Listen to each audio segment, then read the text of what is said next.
Jai Gurudev. So we will begin reading with page 127. Hope you have all done the homework of reading page 126.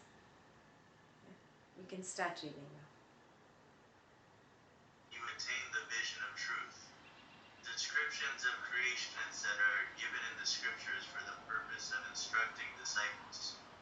When you realize that which is indicated by the words, then naturally you will abandon the jugglery of words. In the infinite consciousness itself, there's neither intention nor the veil of illusion, but that itself is before you as the world. This can be realized only when ignorance comes to an end. Ignorance will not cease except with the help of instruction, which rests in the use of these words and descriptions. This ignorance seeks to destroy itself and hence seeks the light of true knowledge. Weapons are destroyed by other weapons. Dirt means dirt. Poison cures poison, and enemies are destroyed by other enemies. Even so, this Maya rejoices when it is destroyed. The moment you become aware of this Maya, it vanishes. Okay. This. Okay, that's it. Yeah. The first paragraph, he is just telling you that all these descriptions that we are doing about the creation is clearly just for instruction. Yeah. So he's just telling you what, suppose you are in a dream. Yeah. So now, how do I describe to you, boss, you are in a dream? Yeah. If you are in a dream about Prakriti, I have to talk to you in that language of Prakriti. That's exactly what it means here in the first paragraph on page 127. That it is an instruction given to you because you are lost in Maya. Yeah. So it is not truth, but it is like a signboard pointing in one direction. A scripture is like a signboard just pointing in that direction. It's up to you to start walking in that direction now. Yeah?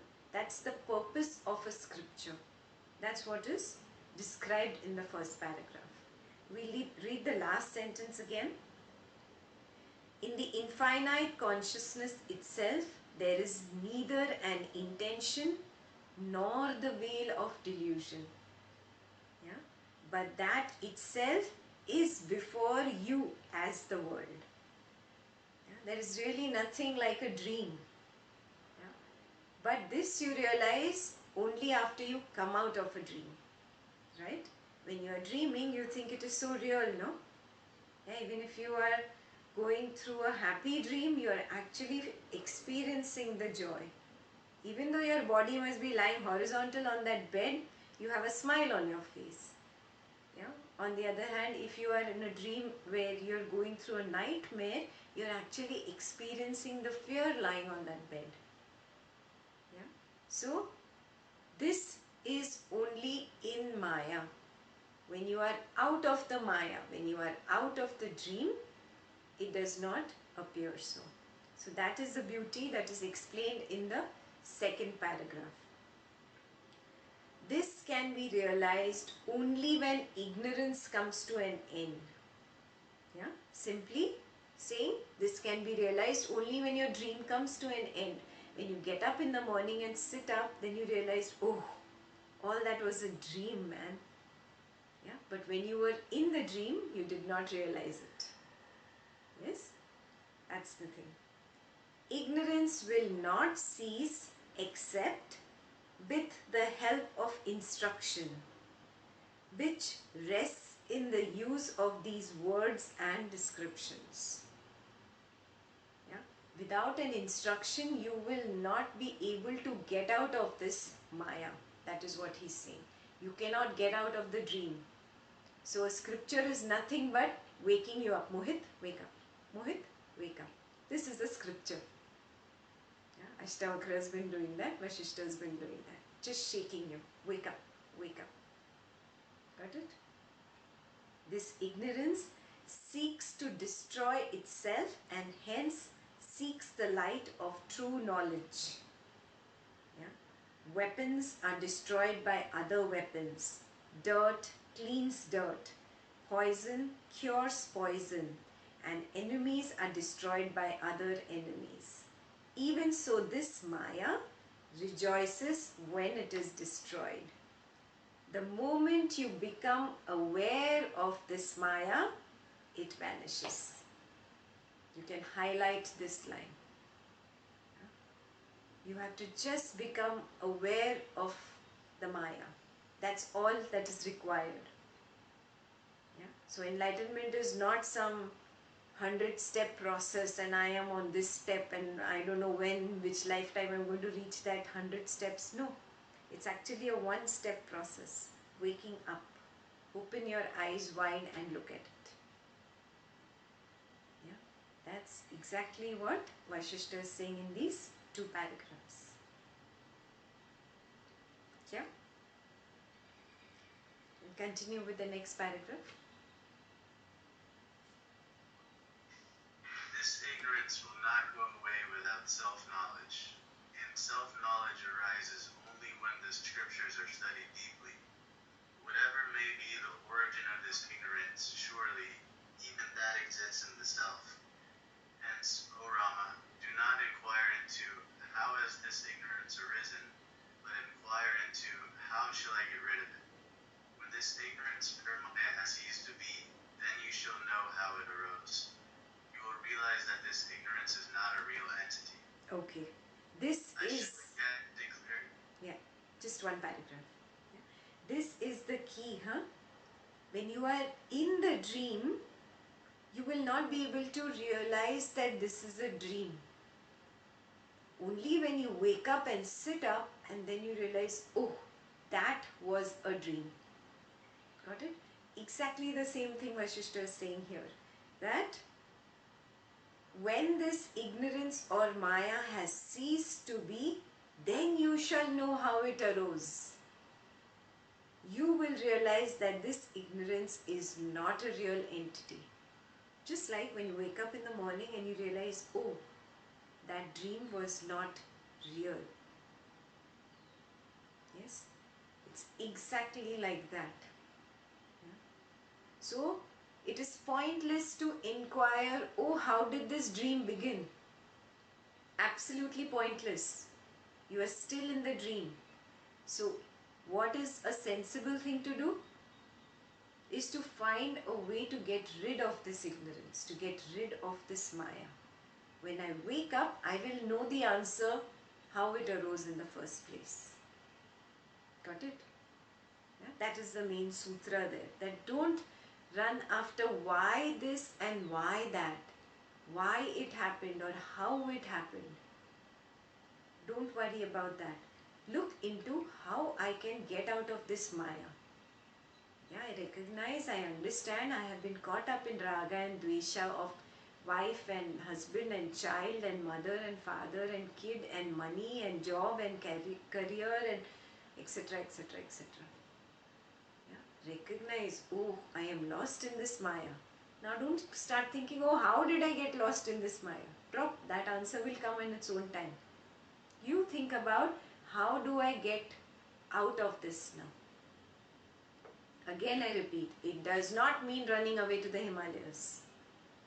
It means being in this world, experiencing all this husband, wife, girlfriend, boyfriend, child, mother, father, money, family, house, business, being surrounded by everything and still being untouched. No raga and no dvesha, because raga and dvesha means you are completely lost in it. You are involved. Yeah? My consciousness is split when I am lost in the Prakriti. Yeah, I'll give you this example. We have spoken about it in Ashtavakra. Yeah? When do you feel your consciousness is whole, is complete? When you were meditating today, how did you feel? Completely centered, na? What happens in meditation in Kriya? Even for a few seconds, I withdraw from this Prakriti that I'm usually lost in and I come back to my Purusha. Yeah. So this split in consciousness which is there all day in activity, for a few moments I become one complete whole. That is why I love meditation. That is why I love Kriya. Understand why you have this, taste for Kriya, for meditation. Because you've experienced this complete feeling, the completeness of consciousness. Yeah. When this complete feeling goes away, it splits. There's a split in the consciousness because I am lost in the prakriti of people, situations, things, whatever, husband, wife, girlfriend, boyfriend. I'm so lost in my raga and dvesha. I'm not one complete whole. Got it? That is why I will never feel complete if I'm half here and half here. Yes?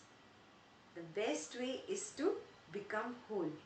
Now, this becoming whole means what? Means what?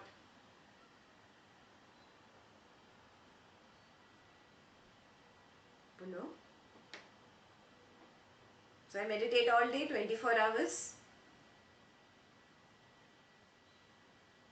Meditate, recognize that, and then carry forward the momentum. Even in activity, be with the prakriti, but see, am I completely, with the Purusha? This is again Sakshi Bhav, another way of explaining Sakshi Bhav. Yeah, Vasistha's way of explaining is different, Ashtavakra's way of explaining is different, but they're talking the same thing. That I am in my Purusha element even while I'm involved in the Prakriti. Everything I deal with at a peripheral level. No Raga and Dvesha. The Raga and Dvesha is what causes the split in consciousness. Got it? If I am one complete whole, devoid of Raga and Dvesha, and still dealing with the Prakriti, I am in witness consciousness. Got it? So recognize that my consciousness gets split with this person, this situation, this thing. And again when that situation comes up, bring yourself to the center again. Yeah, and just smile. It is all a drama anyway. It's a dream. So don't make a big deal out of a dream. Yeah, it is only Maya. Now, he says very clearly, all this that I explained to you right now about the split in consciousness is all there in the scriptures. Yeah, these scriptures are there so that the self-knowledge comes from within. You remember we had spoken about Prabhava and Swabhava? Do you remember? I know Mitesh remembers. Others, do you remember what is Prabhava Jnana and Swabhava Jnana?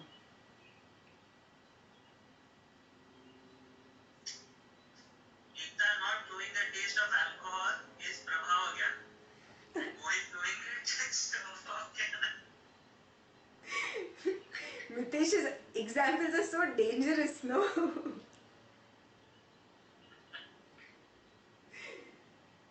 Yeah, till the time I listen to the scriptures or the words from an external source, it is just a Prabhava Jnana. When it starts sprouting from within, it is Swabhava Jnana. Yeah, that was told to you by Ashtavakra. Yes, I am relating Ashtavakra and Vasistha. Here Vasistha is saying that the ignorance will not go away without self-knowledge. Self-knowledge is the Swabhava Jnana. Got it? Yeah. How will self-knowledge happen now? And self-knowledge arises only when the scriptures are studied deeply. So scriptures are Prabhava Jnana. Got it? So I need an external instruction first. A Prabhava Jnana which knocks at my internal soul or the Purusha, and then there is the self-realization that comes. That is Swabhava Jnana. Got it? Yeah. Whatever may be the origin of this ignorance, surely even that exists in the self.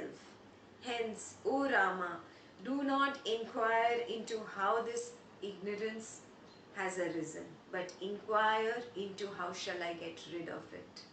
When this ignorance or Maya has ceased to be, then you shall know how it arose. You will realize that this ignorance is not a real entity. Yeah? It is not real. Just like your dream is not real.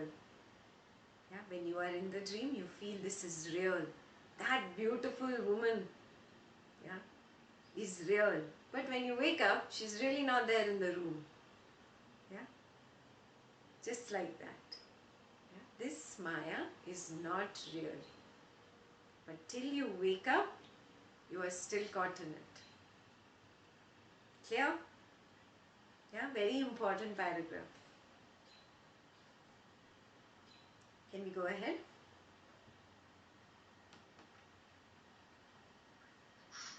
I shall again declare to you the way in which the one infinite consciousness has come to appear as the jiva and all the rest of it. You see in the ocean that it is tranquil in places and agitated in other places. Even so, the infinite consciousness seems to embrace diversity in some places, though it in itself is non-dual. It is natural for the omnipotent infinite consciousness to manifest in all its infinite glory. The manifestation of the omnipotence of infinite consciousness enters into an alliance with time, space, and causation, which are indispensable to the manifestation. Thence arose the infinite names and forms. But all these apparent manifestations are in reality non-different from the infinite consciousness. That aspect of this infinite consciousness which relates itself to the manifestation of the names and forms and thus to time, space, and causation is known as the knower of the field, or the witness consciousness. The body is the field. That which knows this field inside out and in all its aspects is the knower of the field, or witness consciousness. This witness consciousness becomes involved in the latent predispositions and develops the ego sense. The foolish person then abandons all right thinking or inquiry into the truth and voluntarily embraces ignorance as bliss. So beautifully explained, na? Yeah, I know his language is a little complicated, but it's actually all simple. You have done it in Ashtavakra, and I've put the equation. It's called, you can call it the equation of creation. He's again explaining to Rama how the jivas came up, yeah, and how all this creation came up. So you can call it the equation of the creation. Yeah. Let's look at this first part first. Omnipotence of consciousness. What is omnipotence? Omnipotence is all doing. Yeah, that which has the power or the ability to do everything. Yeah, all doing or all powerful. So that aspect of consciousness that is all powerful, that comes, that adds to time, then that adds to space, and that adds to causation. Yeah? Causation is nothing but like karma, the causal factor that goes from one to the next. Yeah? And that's how names and forms come into being. What is names and forms?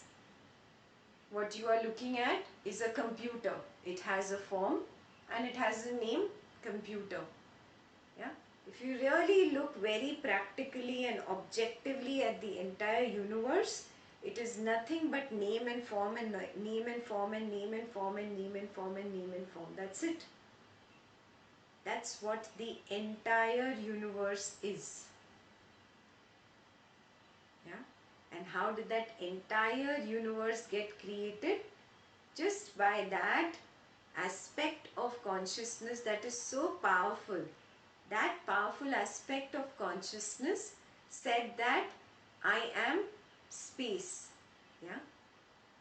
So whatever it did spread through everything in all over space. So whatever you see is space. Yeah, it spread through all time, past, present and future. You see it as that, because we have a narrow vision. I can only see present, but there is time does not exist like this in compartments of past, present and future, in all time. So that aspect of consciousness that manifested in all time, in all space, yeah, with the causation of that I or that Maya, led to the formation of names and forms, names and forms, names and forms. Got it? That is what he's explained in this. So now we'll read that. The manifestation of the omnipotence of infinite consciousness enters into an alliance with time, space and causation, which are indispensable to the manifestation. Thence arose the infinite names and forms. Now we got this equation? Yeah. But all these apparent manifestations are in reality non-different from the infinite consciousness. That aspect of this infinite consciousness which relates itself to the manifestation of the names and forms, and thus to time, space and causation, is known as the knower of the field or the witness consciousness. Ashtavakra says this is Sakshi Bhav. Yeah? Same thing Ashtavakra tells you, that you withdraw from this Prakriti. This Prakriti is nothing but names and forms. That omnipotent consciousness which is all over time, is all over space with some or the other causation, karma factor, and has led to names and forms. This is all Prakriti. Yeah? The knower of this Prakriti is the Purusha. Got it? So the field is this Prakriti. The knower of this field is that Purusha element or the witness consciousness or the knower of the field. So knower of the field or witness consciousness or Sakshi. Clear? So again and again Vasistha reminds us that you are lost in the Prakriti, and till the time you are going to be lost in this Prakriti, your consciousness is going to be split and you are not a witness. Again and again come back. Again and again withdraw from this Prakriti and come back and become a whole. That's when you will be in witness consciousness or Sakshi Bhav. Clear? Yeah. The body is the field. That which knows this field inside out and in all its aspects is the knower of the field or witness consciousness. This witness consciousness becomes involved in the latent predispositions and develops the ego sense. Latent predispositions? Same. I like this, I don't like this, I want this, I don't want this. Whatever it sees in the Prakriti and develops an attachment for that Prakritic element or object, that creates the ego sense, I. Yeah? I want to be space. That's how space came about. Yeah? So that's how even Brahma said, I want to be the creator. That's how that Jiva becomes the creator. Yes? So clear so far, right? The foolish person then abandons all right thinking or inquiry into the truth and voluntarily embraces ignorance as bliss. Yeah? Only foolish people do that. Yeah? So don't even by mistake utter ignorance is bliss. Yeah? Stay away from that. Very nice, yeah? But not for the wise one. Clear? Is this page clear? Any questions? After so many months, sorry. Can't hear you. Random comment. After so many months of Yoga Vasistha, we are finally reading the page on the day which it was supposed to be read.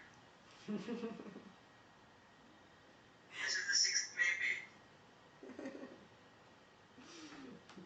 That's nice, yeah. Besides that, anybody has questions about this page?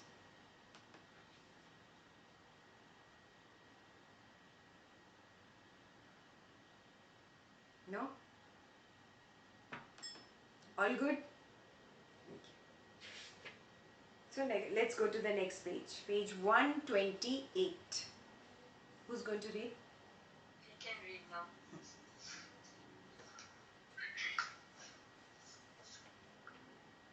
This incidental manifestation of the power of the infinite consciousness appears as the millions of species of being in this universe.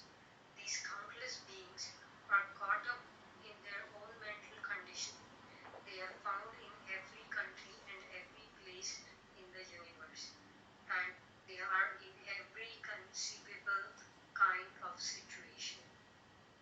Some of them are part of the new creation in this epoch, others are more ancient. Some have incarnated just a couple of times, others have had countless incarnations. Some are liberated, others are sunk in dreadful suffering. Some are celestials, some are demigods, and others are the deities presiding over the manifest universe. Some others are demons, others are goblins.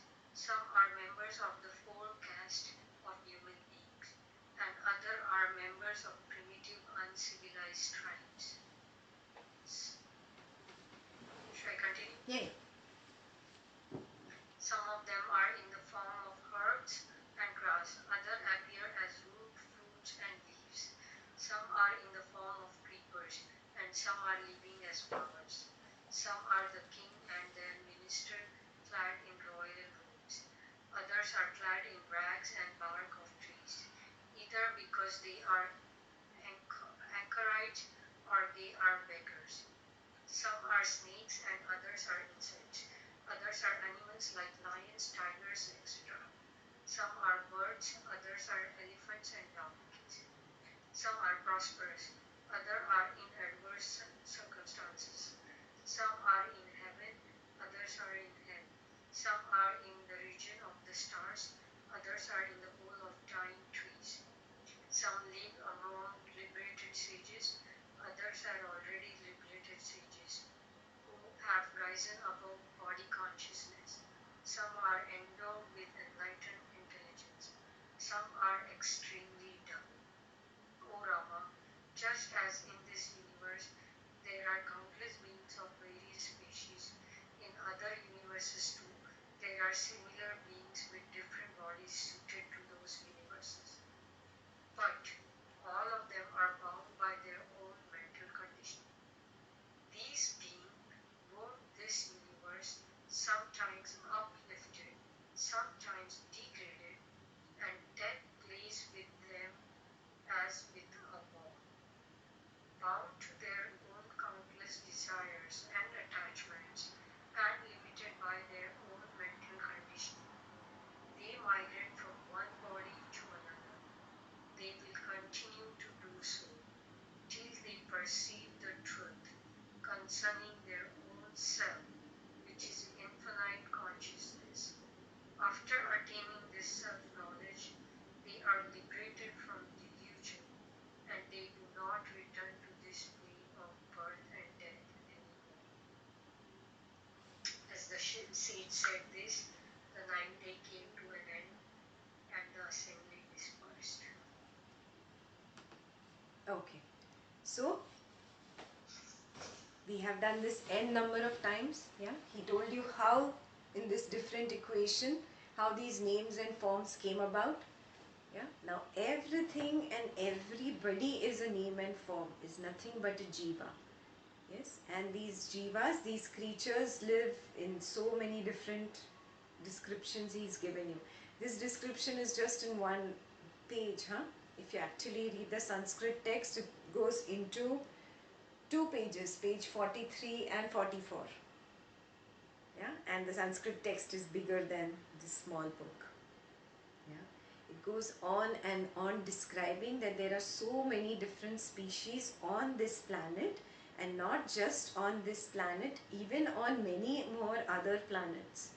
Yeah, so we think that life just exists here and this is the only solar system where there is life, but there are so many solar systems in there are other kinds of lives there. Yeah, we think that we need only air to live, and this is our kind of definition of life. But the scriptures have always said that life exists on many other planets in the multiverse. Yeah. So he says, whatever life it is, whether it is an ant in a tree, in a dead tree, or it is a human being, or it is a celestial being like a deva, all of them came from this same equation. It is the consciousness.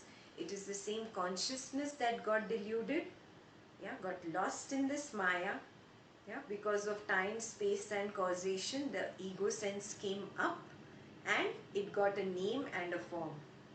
And till the time this mental conditioning of this Maya that has come up in that jiva, until the time that mental conditioning is resolved, is gotten over with the help of this knowledge, yeah, till that time the jiva is trapped in birth and death, and birth and death, and birth and death, and goes from one form to another form to another form. That's how they evolve. Yeah. But he very clearly has said that only in human life or in human birth are you capable of receiving this instruction. Yeah? Not in either of the other lives that you've taken in the past, or probably the devas and the subtle beings that are all around us but we cannot see them. Yeah? This instruction can only be imparted to a human. Yeah. So you're really very lucky to be here. And the most beautiful sentence here, he said, the sutra in bold in English. These beings roam this universe, sometimes uplifted, sometimes degraded, and death plays with them as with a ball. Bound to their own countless desires and attachments, and limited by their own mental conditioning, they migrate from one body to another. Yes, because of mental conditioning, you will go from one birth to another birth to another birth. They will continue to do so till they perceive the truth concerning their own self, which is infinite consciousness. After attaining this self-knowledge only will they be liberated from delusion. Delusion is Maya. And then they do not return to this plane of birth and death. Yeah? I'll tell you a story. There was this person who loved animals, a true life story, and he loved lions. So he got a lion cub just when it was born. Its eyes had also not opened. He got this lion cub home and he took care of the lion cub. It grew up. Probably the lion cub thought that he is the mother and father or whatever. Yeah, he fed, because he was a vegetarian, he fed the lion only vegetarian food. Yeah, so the lion cub grows up just eating chapati and dal and rice and vegetables. Yes, and he grew quite big, and he just played with the cat in the house, and was a very cute lion, very harmless, hardly ever roared. Yeah. It did not even know that it is a lion. It felt that it was the cat because there was another cat in the house. When it became a little bigger and older, yeah, once the owner, he had a foot injury, yeah, and some blood just spilled on the floor from his foot. He went and took care of his foot, of course, but the lion went and licked that blood. And the moment it licked that blood, something happened inside. And he woke up as if it was a knock, he, as if he found something that was hidden deep within him. Yeah, it was a knock on the soul. Yes. And then he completely stood up and became alert, as if a big change, a metamorphosis happened just by tasting blood. Yeah. And then, of course, they could not keep the lion at home. It ate the cat also. And then they had to let him go into the jungle. Yeah, let him go into the wild. He could not be tamed anymore. Yeah, but it's the same thing for you till the time you don't taste the self. You think that you are this body. Yeah, you have limited yourself to this body. But the day you taste that, that you are the self, the consciousness, the Purusha, that consolidated consciousness, yeah, then you roar. You roar like a lion. And then you can never go back. Yeah? How much ever tempting this Prakriti is, however beautiful this Prakriti is, you can never go back after that. Yeah? Just like that lion could not go back to being a vegetarian after he had tasted blood. Yeah? That's exactly what is said here. After attaining this self-knowledge only will they be liberated. Then only can you get out of the plane of birth and death. Yes. Until you are lost in this Maya, you will not be able to perceive the truth. Yeah? So, shed this Maya. Let it go.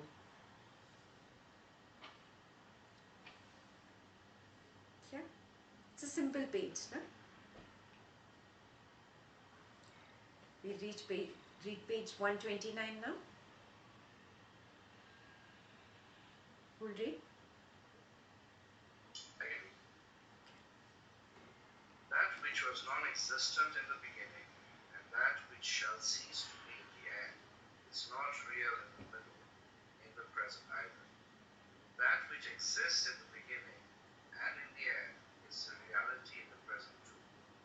See that all this is unreal, including myself, and there will be no sorrow in you. Or see that all this is real, including myself, and sorrow will not touch you either. Yeah, this is the same thing that Ashtavakra said. Either I am nothing or I am everything. Yeah. Same thing Vasistha is saying. How? See that all this is unreal, including myself. All this is unreal. This is all a dream. Then only will you drop sorrow completely, because that sorrow also, what I'm being sad about also is unreal. What is the point? Yeah. So you don't have to drop sorrow, sorrow will drop. Yeah? Or the other way around, see that all this is real, including myself. Real means what? The only real thing is that which is permanent. And what is that?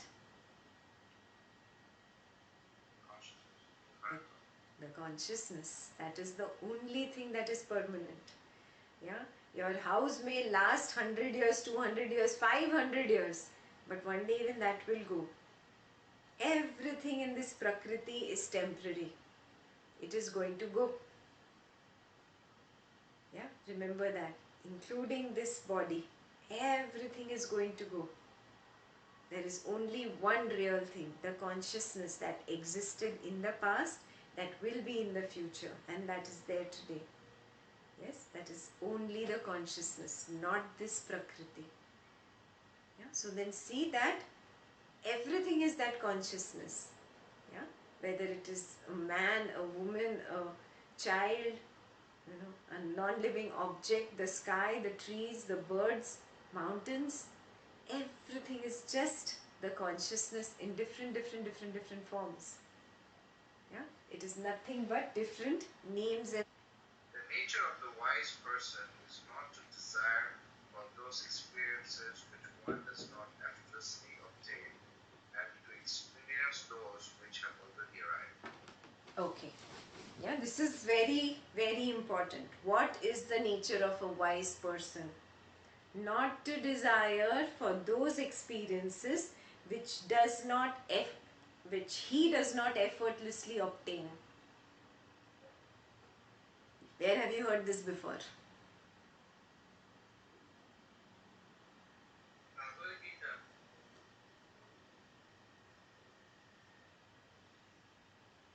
And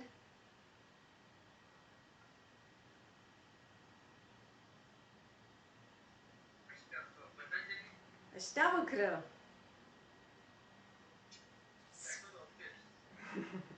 I act spontaneously, not out of my raga and dvesha. Yeah, my raga is I want something, this is also wanting. I don't want something, this is also wanting.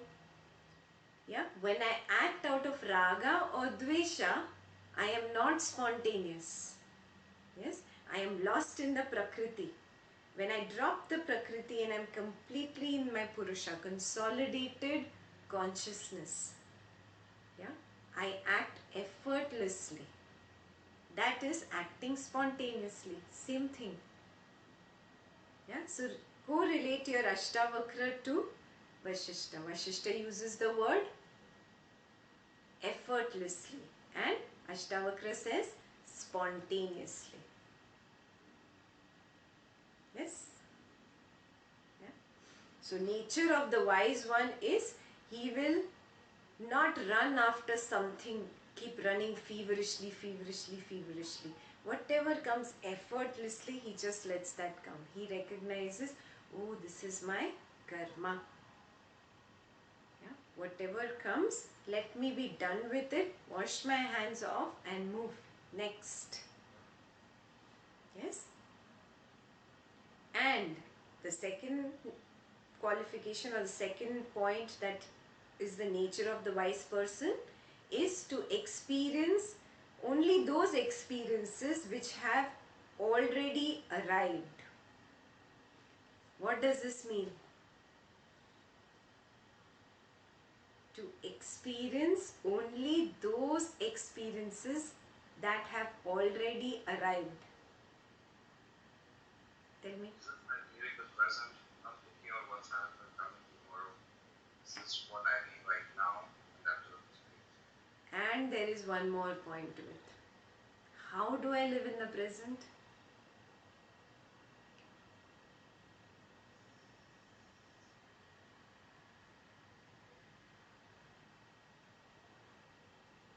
No attachment. So, irrespective of what's come, you know it's coming to come always, and you're not attached to it, just in the moment and you let go. What will my attachments do? Past and the future. Okay, beautiful. But what will my attachment do? Create karma. Perfect. It's not creating a karma. Perfect. Now read it again. The nature of the wise person is, directly come to the second point, to experience those experiences which have already arrived. So it's just living in the sanchita karma and Perfect. not keeping any attachment to create a karma. Perfect. So whatever is coming my way because of my sanchita, I just live those experiences. Yeah, whatever is coming my way, I just wash my hands of those. I do not throw new seeds of experiences. They'll come back to me in future. Got it? Yeah. See, one little sentence, but it's so potent. Yeah. Awesome. This is so beautifully described that you will not create an agami karma, then only are you wise. Yeah. And how do I just act? Effortlessly. I am not feverish about attaining something or not attaining something. Yeah, the moment I become feverish, I want this and I don't want this, it's not effortless anymore. Have you noticed? Yeah, I'm putting an effort to either achieve and grab something, or I'm putting an effort to reject something. Yeah, when both of this does not exist, I just live effortlessly, spontaneously. That's the first quality. And second, yeah, I live only with the experiences that have already arrived. I do not create new experiences. Yeah? Yeah. So we'll just look at the previous paragraph once more. Knowing that the entire universe, including one's wealth, wife, son, etc., are nothing but the creation of the jugglery of the mind. Yeah, my mind created all this. I am just in a dream. Yeah, I could be at another level, sitting somewhere, probably meditating in a hut, and I had some little raga, and then I have taken this body and come here and had this, family and friends and business and whatever, and I'm stuck in this. But this entire thing is just one dream, and it is one level. The moment I get out of this level, I will recognize, oh, it was all my mind, the jugglery of my mind. Yes, this is very similar to the movie Inception. Again, if you've still not watched Inception, now pick it up. Now you'll really understand it. Yeah? One does not grieve when they are lost, nor does one feel elated when they prosper. Yeah? So anyways, wealth, wife, husband, money, house, everything is in my dream. Yeah? When in my dream I lose something, it's foolish to sit and cry. Yeah? And at the same time, when I get something in this dream, there's no need to feel very elated or, oh, I got this. It's foolish. Drop, let go, open your palms. Yeah? If an unreal appearance has vanished, what does one lose? Yes, if your dream vanishes, what do you lose? Yeah, in your dream you were so, there's one Mullah Nasruddin story in which Mullah Nasruddin in his dream is negotiating. Yeah, and he's saying, I will just give you 1,000 rupees. That person is saying, no, 5,000. So he says, okay, I'll give you 2,000 and not 1 rupee more. He said, no, I'll come down to 4,000. And Mullah Nasruddin was just going to say, okay, let's come to 3,000 and let's call it even, yeah. And just before he was going to say that, his wife woke him up. Mullah, wake up. And he was like, oh, I would have got it for 3,000, no? All because of you, I lost it. Yeah, that's what we are doing. One day you will wake up from this dream and laugh at yourself just like you're laughing at Mullah now. Yeah. Unnecessary, you are worrying about something that is lost. It is an unreal image, which is just an image in the mirror, which suddenly vanishes. That's it. It's unreal. Yeah. So don't worry about it. Whether it is a family or whether it is money, whether it is your house. Yeah. It's all a dream. Yeah. Live like a wise one. If it is utterly unreal, then how can it even be destroyed? It does not exist. On the other hand, it may be proper to feel unhappy when they prosper, for such prosperity may intensify one's ignorance. Yeah, he's saying don't start feeling very happy when you get something, when you achieve some name, some fame, some money, because that only intensifies your Maya. You get even more lost in it, isn't it? Have you noticed? Yeah, you move away from knowledge even more and more. Yeah, you get so caught up, so feverish in that thing. So if you have to be unhappy about getting something. Don't be unhappy about losing something in this. It is all Maya. Hence, that which generates attachment and craving in the fool generates detachment and cool indifference in the wise. Yeah? You decide. Are you a fool or are you wise? Question for you. You think. Yeah? And he told us the beautiful nature of the wise one. How to live? Just effortlessly, whatever is happening, I let that happen. Yeah, I don't get feverish behind achieving or rejecting something. And second, I just live those experiences that are coming my way. I don't create new ones out of my raga and dvesha. Think about this, huh? These two things are very important. Homework for you. Apply these two this week. Whatever you're doing effortlessly. And second, only going through the experiences that have arrived, not creating new ones on your, because of your raga or dvesha. Yes, these two things are your homework for this week. Continuously, again and again, your consciousness will split. You will get lost in Prakriti, of course, because that's the habit of the mind. Again and again, bring it back. And again, start living effortlessly. Clear? Yeah? Everybody clear?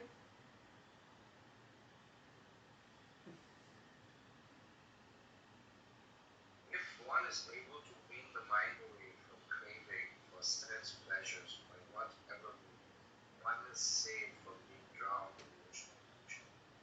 He who has realized his oneness with the entire universe, and who has thus risen above both desire for and desire against, is never to be. Perfect. What is desire for? Raga. Raga. Desire against? Dvesha. See, he's teaching you exactly the same things in a different language. Yes, rise above raga and dvesha. Yeah, when you rise above raga and dvesha, you wean your mind away. Yeah, you wean a child away, no? A child who's used to drinking milk from the bottle, you wean him away and you give him a glass. Yeah. He's used to playing with toys and just being in the house with mummy. You wean him away from mummy and take him out into the world. Yeah. So you have to wean away from certain things to become stronger, to become mature in life, right? Same thing is required for the mind also. We have to wean away from this raga and dvesha that we have. Yeah? So if one is able to wean the mind away from craving for sense pleasures by whatever means, one is saved from drowning in this ocean of Maya. Delusion is Maya. And he who has realized oneness with the entire universe, yeah, who is he? He has arisen above this raga and dvesha. And when you arise above raga and dvesha, then only will you not get trapped by Maya. Maya is like a cobweb, huh? It's all around you. Yeah? You will keep getting trapped if you are still in raga and dvesha. Yes?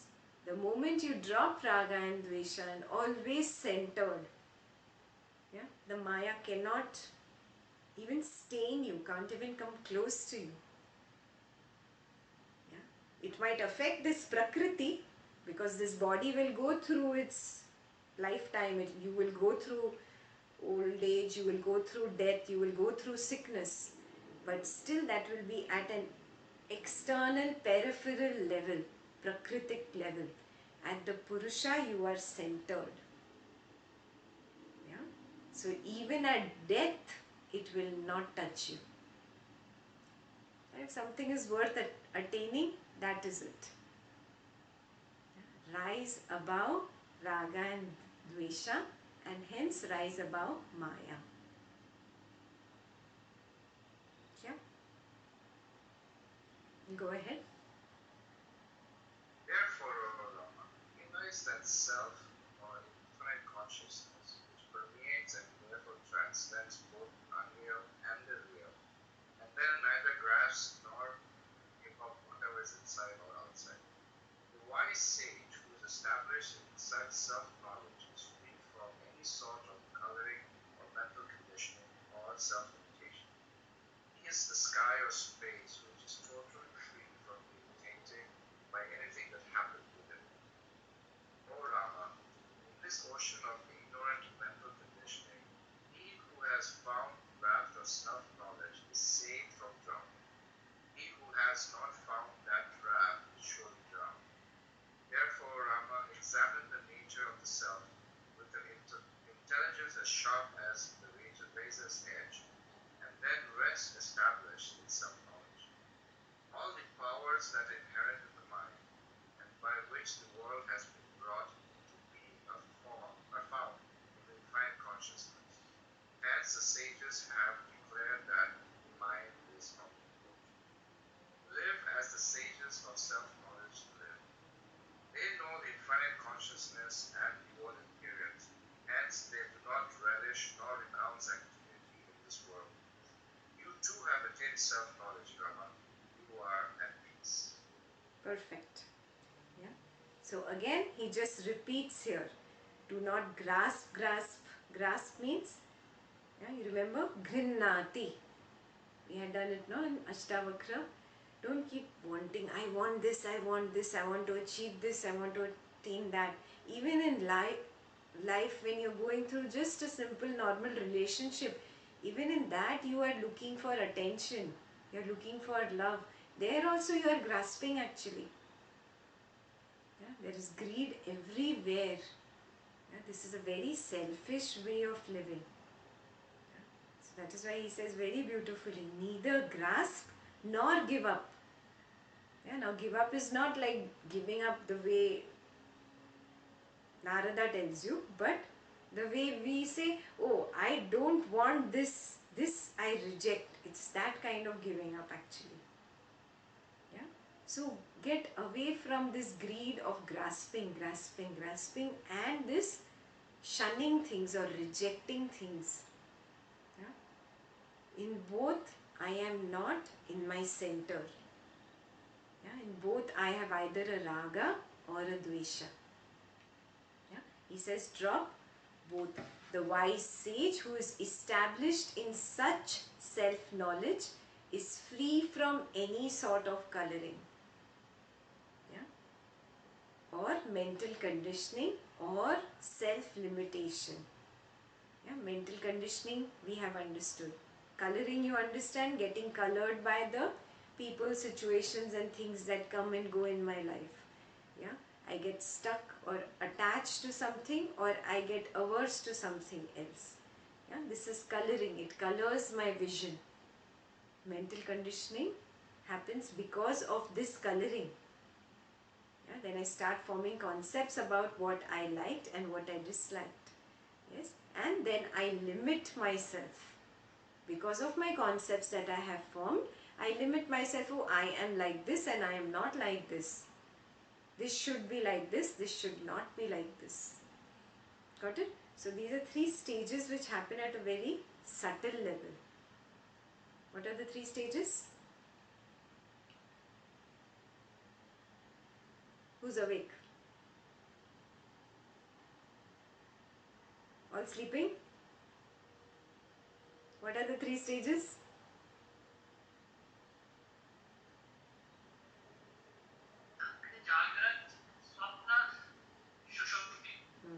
What did I just explain? The 3 stages that happen at a subtle level.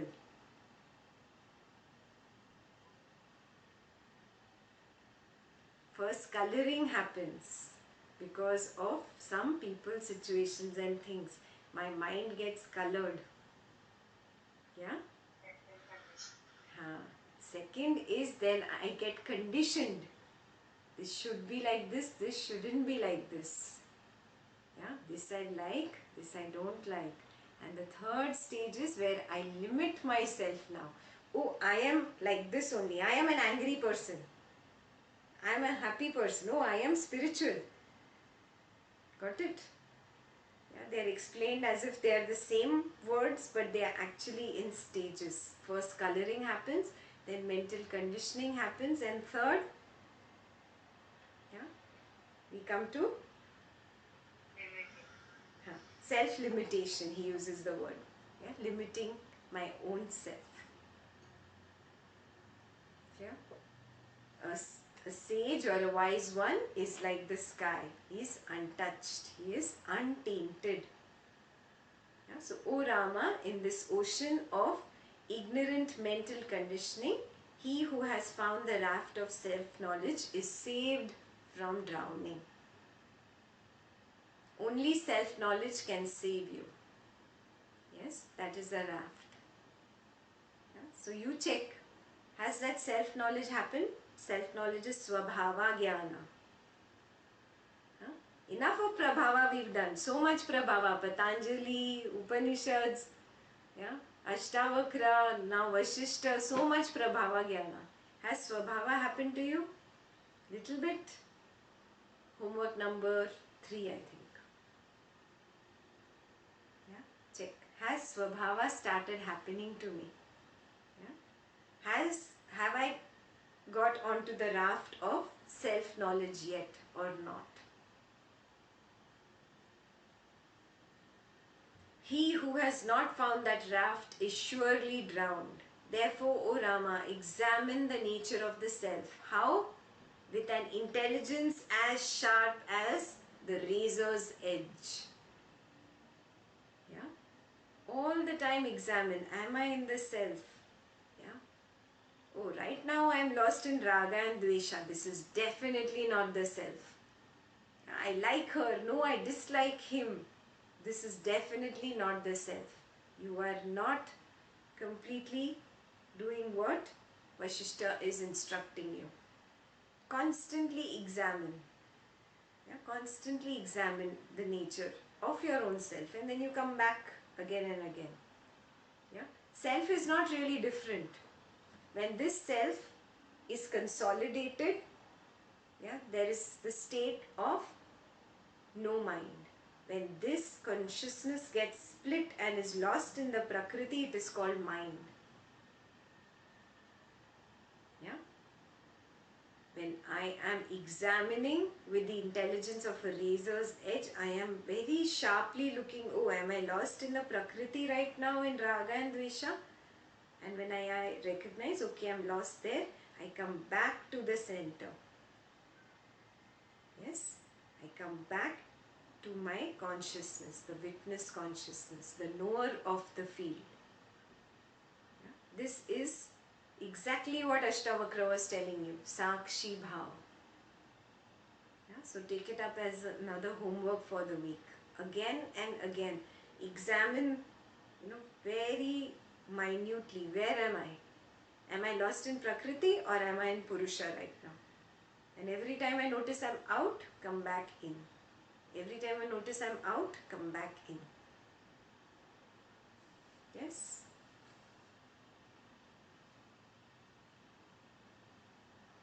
All the powers that are inherent in the mind and by which the world has been brought into being are found in the infinite consciousness. Hence the sages have declared that the mind is omnipotent. Yes?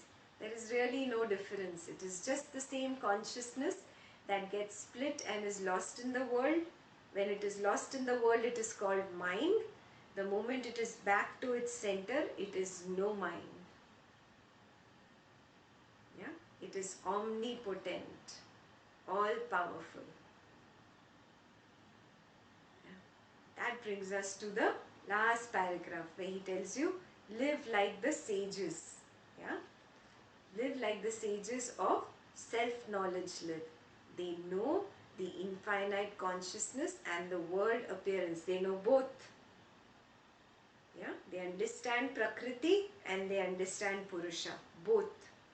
Hence, they do not relish or renounce activity in this world. Yeah? You be in the Prakriti in this world. Yeah? Do not get too attached to this Prakriti, neither renounce it. Yeah? The perfect balance.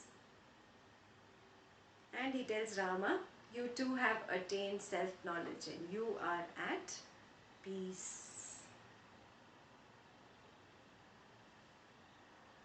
Clear? These 3 pages clear? Beautiful pages, na? Yeah? Now you start practicing Sakshi Bhav. Yeah, I know long time ago you did Ashtavakra, 1 year ago exactly, most of you. Yeah? So let's get back to practicing Sakshi Bhav. Yeah? Witness consciousness. He's brought us back to Sakshi Bhav this week. Yeah? Read these 3 pages again if you want. And just be with this. These are very beautiful pages which will again and again bring you back to Sakshi. Yeah? No homework for the week. Just read these 3 pages again. Yeah? Watch the video again. Yeah? Keep practicing Sakshi Bhav. Clear? All good? Okay. I'll see you next Wednesday. Jai Gurudev.